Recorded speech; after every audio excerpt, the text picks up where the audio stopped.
नमस्कार दोस्तों, आज हम बीपीएससी के असिस्टेंट इंजीनियरिंग का क्वेश्चन सॉल्व करेंगे। ये क्वेश्चन मैं textbook.com वेबसाइट से डाउनलोड किया हूँ। प्रीवियस ईयर क्वेश्चन है। आप देखें, ये क्वेश्चन 1 घंटे का क्वेश्चन है भाई साहब। 1 घंटे का क्वेश्चन है और ये सिविल इंजीनियरिंग का क्वेश्चन है और ये पेपर नंबर 6 है। ठीक है, 100 मार्क्स का क्वेश्चन है। ओके, एंड 50 क्वेश्चन इस बुकलेट में है। 50 क्वेश्चन है। तो पहला क्वेश्चन क्या है? पहला क्वेश्चन ये पूछे हैं कहाँ से? हाइड्रोलॉजी से पहला ही क्वेश्चन पूछ दिया भाई साहब। According to the Indian standard, according to the IAS code, ये पूछ रहे हैं the number of rain gauge station for an area of 5200 kilometre square in plane. अब प्लेन एरिया की बात हो रही है। अब ये भाई कोड से डायरेक्ट क्वेश्चन है, तो इसमें कोई कॉन्सेप्ट कॉन्सेप्ट नहीं लगाना होता है। कॉन्सेप्ट ये है कि अगर आपका प्लेन एरिया है तो 520 किलोमीटर स्क्वायर पे हम लोग एक रेन गेज लगाते हैं। 520 किलोमीटर पे एक रेन गेज हम लगाते हैं। ठीक है, तो 520 किलोमीटर स्क्वायर पे, तो यहाँ पे क्या दिया है? 5220 दे रखा है। तो अगर हम 520 से इसको डिवाइड करें तो 10 आ जाएगा आपका number of rain gauge. Number of rain gauge अगर आप यहाँ पे बात करेंगे तो आपके एरिया के हिसाब से यहाँ पे 520 से डिवाइड कीजिए तो यहाँ पे 10 आ जाएगा। ठीक है, तो ऑप्शन ए सही होगा। अगर आपका इसके जगह पे क्या होता, अगर हिली एरिया हो जाता आपका भाई, एवरेज क्या हो जाता, 1000 मीटर अगर हो जाता, तो एवरेज एलिवेशन 1000 मीटर है, तो स्टेशन हम 230 से 260 से 290 किलोमीटर स्क्वायर पर हम एक लगाएंगे रेन गेज। ठीक है, और अगर एरिया आपका क्या है कि काफ़ी हिली एरिया है, प्रीडोमिनेंटली हिली एरिया है और हैवी रेनफॉल होता है, तो वहाँ पे 130 किलोमीटर स्क्वायर पे हम एक रेन गेज लगाते हैं। तो रिमेंबर रखिएगा। और यही केस आपका क्या होता कि यहाँ पे प्लेन न कहकर आपका हिली एरिया बोल दिया होता, तो क्या करते आप? सिंपली 5200 डिवाइड बाई 1300 करते, तो यहाँ से कट गया 13 चौको 52, तो यहाँ पे 40 का रिक्वायरमेंट हो जाता। ठीक है ना, 40 भी ऑप्शन दिया हुआ है, बट इस क्वेश्चन के लिए क्या है, प्लेन एरिया है, तो 10 सही होगा। सेकंड क्वेश्चन क्या बोल रहा है? The maximum super elevation on hilly road should not be exceed. अच्छा, maximum super elevation on hilly road की बात हो रही है। देखिए, अच्छा, प्लेन रोड की बात होती है, हिली रोड की बात होती है, तो कौन सा यहाँ पे सही होगा? आप अपने हिसाब से 1 मिनट आप सोचिए कि यहाँ पे कौन सा सही होगा। Maximum super elevation, maximum super elevation की बात हो रही है। Maximum super elevation in the hilly road 7%, 8%, 9% और the 10%, which one is correct? तो मैं जो पढ़ा हूँ, और यहाँ पे क्या हो रहा है कि मैं आपको यहाँ पे क्वेश्चन आंसर नहीं सॉल्व करवा रहा हूँ। यहाँ पे क्या है कि जस्ट एक डिस्कशन चल रही है हमारे और आपके बीच में, जो व्यूअर है, व्यूअर और मेरे बीच में। तो क्या मैक्सिमम सुपर एलिवेशन आप 7% रख सकते हैं, 10% रख सकते हैं, 9% रख सकते हैं, 10% रख सकते हैं? कौन सा रख सकते हैं सुपर एलिवेशन? अच्छा, मैं जो सुना हूँ, प्लेन एरिया में जनरली हम लोग 7% रखते हैं। तो जनरली 7% रखते हैं। जब हम न्यूमेरिकल भी सॉल्व करते हैं तो 7%, 0.07 ले लेते हैं। बट यहाँ पे बात हो रही है हिली रोड का, तो हिली रोड पे क्या रखेंगे? मे बी 10% रखते हैं। Let me check. आप अपना आंसर कमेंट में लिख सकते हैं तब तक।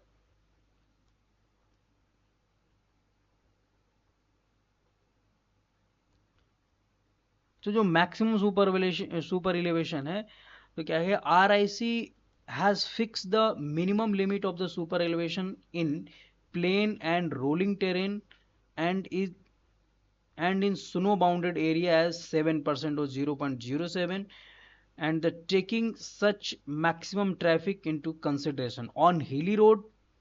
हिली रोड पे क्या है, not bounded by snow, a maximum super elevation up to 10% has been recommended. तो मैक्सिमम हम क्या रख सकते हैं? 10%। सुपर एलिवेशन होता क्या है भाई साहब, आप इस बात को समझ लीजिए। आपका क्या है कि एक ये स्ट्रेट रोड हो गया, ठीक है, बट आपको क्या करना है कि कुछ घुमावदार रोड बनाना है। तो घुमावदार रोड बनाने के लिए क्या करना पड़ेगा? आप देखे होंगे कि जो बाहर वाला जो एरिया होता है, इसको क्या करते हैं, थोड़ा सा हम उठा के रखते हैं। ठीक है, थोड़ा सा उठा के रखेंगे। अगर आप देखेंगे इसको, तो इस तरीके से आपको अगर ये रोड पे लाइन में खींच दूं ऐसे, इस पे अगर लाइन में ऐसे ड्रॉ करूं, तो थोड़ा सा एरिया बाहर वाला उठा रहेगा और ये ऐसे रहेगा। जो रोड आपका क्या होगा, इस पे ऐसे रोड ये जाएगा और ये रोड इस पे आ रहा होगा, अगर आप बीच का क्रॉस सेक्शन देखें तो ये थोड़ा सा उठा रहता है। तो इस जो उठा रहता है ये क्या होता है, 10% आप हिली रोड में उठा सकते हैं। हिली रोड में क्यों ज़्यादा दिया गया है 10% उठा सकते हैं, क्योंकि हिली रोड में अपने को क्या होता है कि स्लोप मतलब उस हिसाब से हम लोग मेंटेन नहीं कर सकते हैं जैसे प्लेन में मेंटेन कर सकते हैं, क्योंकि हिली एरिया में पत्थर को काटना होता है, रोड को बनाना होता है, तो इसलिए हिली एरिया में जनरली गाड़ी भी स्लो चलती हैं कंपेयर टू तो प्लेन एरिया। तो ये होता है मेन रीज़न ज़्यादा देने का। हालांकि कम देना चाहिए लेकिन ये पॉसिबल नहीं है, ठीक है ना। तो मैक्सिमम सुपर एलिवेशन है, मिनिमम आप रख सकते हैं, मिनिमम आपको जितना रखना है, बट मैक्सिमम की बात यहाँ पे हो रही है। End of speed limit is end of speed limit is regulatory sign. End of speed limit का कोई होता है ना, तो वार्निंग साइन है, ये किस टाइप का साइन है, इंफॉर्मेटरी साइन है या नॉन ऑफ द अबव है, ये बताइए। तो and of speed limit, and of speed limit एक किस टाइप का साइन। अच्छा देखिए, आपको अगर रोड पे जाते हैं तो क्या होता है कि स्पीड लिमिट दे दिया जाता है कि भाई इसी स्पीड से अगर आप ज़्यादा गए तो आपके ऊपर फाइन लग जाएगा, इस स्पीड से अगर आप ज़्यादा गए तो आपके ऊपर फाइन लगेगा, ये चीज़ होता है। तो अब आप अपना दिमाग लगा के सोचिए कि ये क्या होगा, रेगुलेटरी साइन है या वार्निंग दिया जा रहा है आपको, इस बात को सोचिए आप,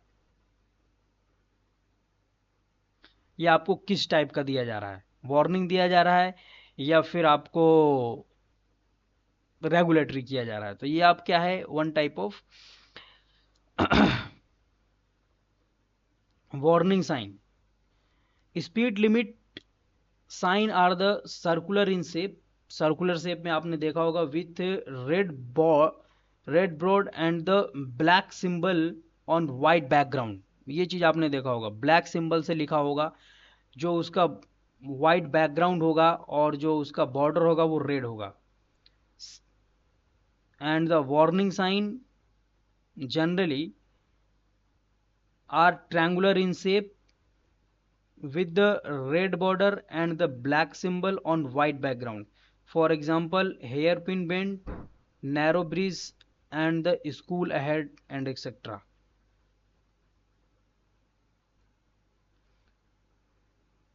तो ये क्या है कि ये एक स्पीड लिमिट क्या है कि वार्निंग साइन आपका ये नहीं होता है, ये one type of, I think ये रेगुलेटरी साइन होगा।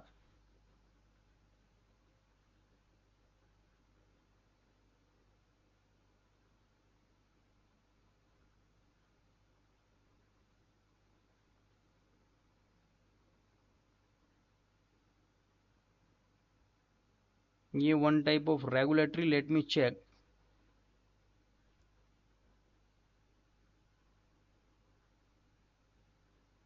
ये क्या है कि रेगुलेटरी साइन है, वन टाइप ऑफ। ओके तो रिमेंबर रखिएगा आप, ये one type of regulatory sign है। तो ऑल मैंडेटरी, अच्छा आपको क्या है कि बहुत अच्छे तरीके से बताया भी गया है कि किस टाइप का जो ट्रायंगुलर शेप होता है और किस टाइप का जो पॉलीगॉन्स टाइप का होता है, 6 एज वाला साइन होता है, सर्कुलर एज वाला साइन होता है, और क्या जेब्रा क्रॉसिंग का साइन होता है। तो इस तरीके से जो है, तो ऑल मैंडेटरी साइन और रेगुलेटरी साइन इन सर्कुलर, जो मैंडेटरी और द रेगुलेटरी साइन है वो क्या होता है, सर्कुलर में होता है। रेगुलेटरी साइन को हम मैंडेटरी साइन भी बोलते हैं, या आप बातों को याद रखिएगा, आप लिख भी सकते हैं। These sign are with red colour circular ring and diagonal bar with black symbol or arrow or letter on white background. The red ring indicates prohibitory, जो रेड रिंग जो दिया होता है उस वाइट साइन पे वो क्या होता है, prohibitory regulation, while the red diagonal bar prohibits the action and movement indicated by the black symbol। अच्छा मैं आपको एक बात बताऊं, आप अगर RIC आपने सुना ही होगा, RIC Indian road Congress, IRC 67 2012, अगर आप इसको एक बार पढ़ लेते हैं ना तो डेफिनेटली आपको बहुत सारा क्वेश्चन आपको सॉल्व हो जाएगा। तो प्लीज़ आप इसको सॉल्व कर सकते हैं। अच्छा, वार्निंग साइन क्या होता है? ये ट्रायंगुलर शेप में होता है, याद रखिएगा। सर्कुलेटरी और मैंडेटरी साइन किस में होता है? सर्कल में होता है, ठीक है।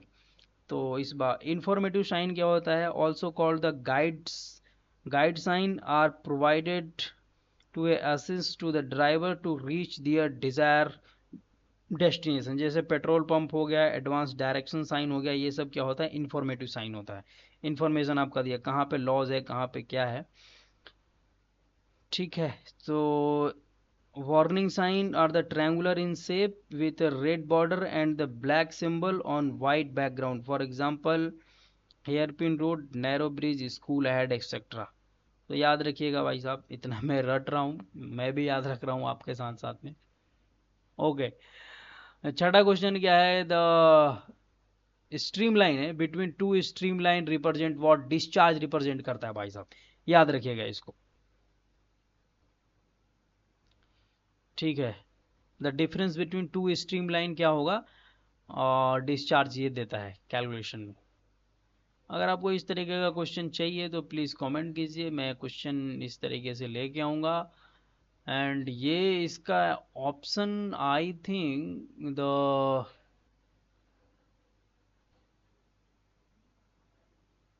Relation the parameter discharge PQ relation given by the equation PQ relation precipitation and discharge relation is given by, ये कोई रिसर्चर हैं उनके नाम पे ये दिया गया था। PQ रिलेशन मुझे याद नहीं आ रहा है, तो अगर मैं सर्च करूं तो आइडिया लग जाएगा PQ रिलेशन क्या होता है।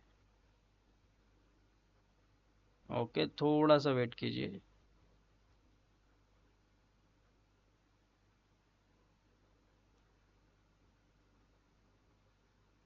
P एंड, आप भी सर्च कर सकते हैं मेरे साथ साथ में क्या होता है, फिर आप डिस्कशन कर सकते हैं। Precipitation and discharge relation.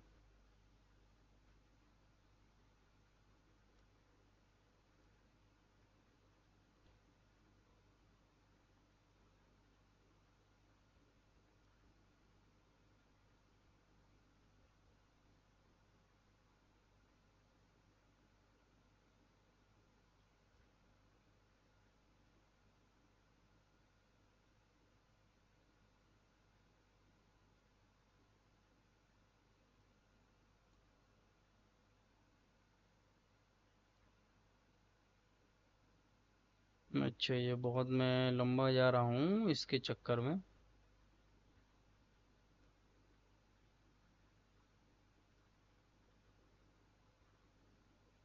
I think मैंने जहाँ तक पढ़ा है कि ऑप्शन जो ये डी है ये सही होता है PQ रिलेशन में, बट मैं एक बार चेक करना चाहता हूँ कि अच्छे से क्लैरिफाई हो जाऊँ।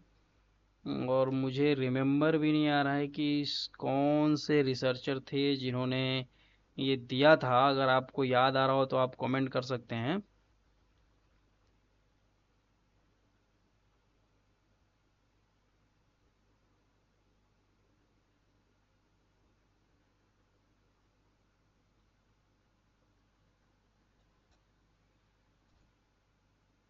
आई थिंक ये एरिया का रिलेशन होता है, आई डोंट नो कि ये क्यों ऐसे दिया है। ओके, पेरीमीटर है या क्या है? ओ, पेरीमीटर है, perimeter discharge relationship, not the precipitation. Okay, देखिए ऐसे ही मतलब मिस्टेक हो जाता है पेपर में, जब आप फाइनल जब बैठे होते हैं एग्ज़ाम हॉल में, तो इन सब चीज़ों को ध्यान रखिए। पेरीमीटर एंड डिस्चार्ज रिलेशनशिप, तो ये जो आपका होगा, ये इसका आंसर आपका होगा, यस डेफिनेटली लास्ट वाला ही ऑप्शन होगा, सेकंड वाला ऑप्शन होगा। 4 सेकंड बोले तो ये सी ऑप्शन होगा, 4.75 Q⁻⁴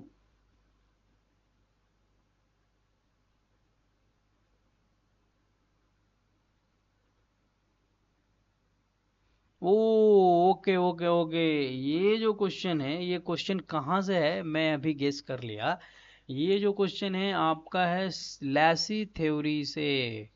लेसी थ्योरी में जो पेरीमीटर होता है वो क्या होता है 4.75 रूट अंडर क्यूब। ये पेरीमीटर डिजाइन करने के लिए लेसी ने दिया था। और मैं तब से क्या पढ़ा हूँ कि ये हाइड्रोलॉजी का क्वेश्चन है।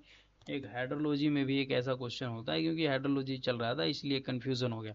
तो इस तरीके का कंफ्यूजन आपको भी हो सकता है, तो प्लीज़ रिमेंबर ऑलवेज कि कैसे इस तरीके के जो भी कंफ्यूजन होता है इसको कैसे हैंडल करना है। Always remember. So thank you for today. If अगर डाउट आपको कुछ हो रहा है तो आप कमेंट कर सकते हैं, और अगर आपको कुछ मेरे से भी गलती हुई तो आप प्लीज़ कमेंट सेक्शन में इन्फॉर्म कीजिए ताकि दूसरों को ये गलती ना हो। So thank you, bye bye.